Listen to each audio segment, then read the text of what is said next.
All right, IBMers, got past that first call, or maybe it's a really technical team on the first call, and they're beating you up and they're like, we want to know how Maximo is going to integrate with our whatever system.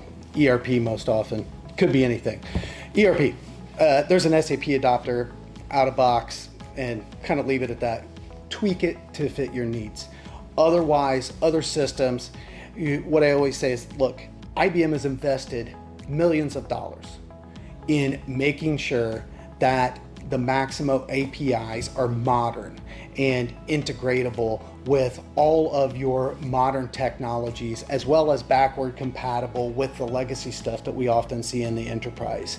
So when we're looking at things like, I want to interface with something like a ClickUp or some other modern app out there on the web, no problem, it works. Oh, well, do you support web methods? Yep. How about JSON? Absolutely. How about web services, HTTP, JMS, REST, OSLC, XML, JSON, XML, CSV, DB table, direct, and the list goes on. All kinds of stuff.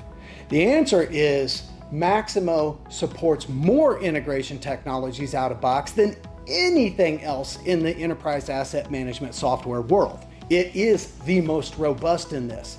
And that's one of the reasons why it is the best of breed and the most commonly adopted outside of SAP PM. So integration capabilities in Maximo are incredibly robust. And not only that, it's not custom code. You're actually doing it within the Maximo framework, which means all of that integration configuration that was done, it upgrades with Maximo. You don't have to go back and tweak everything.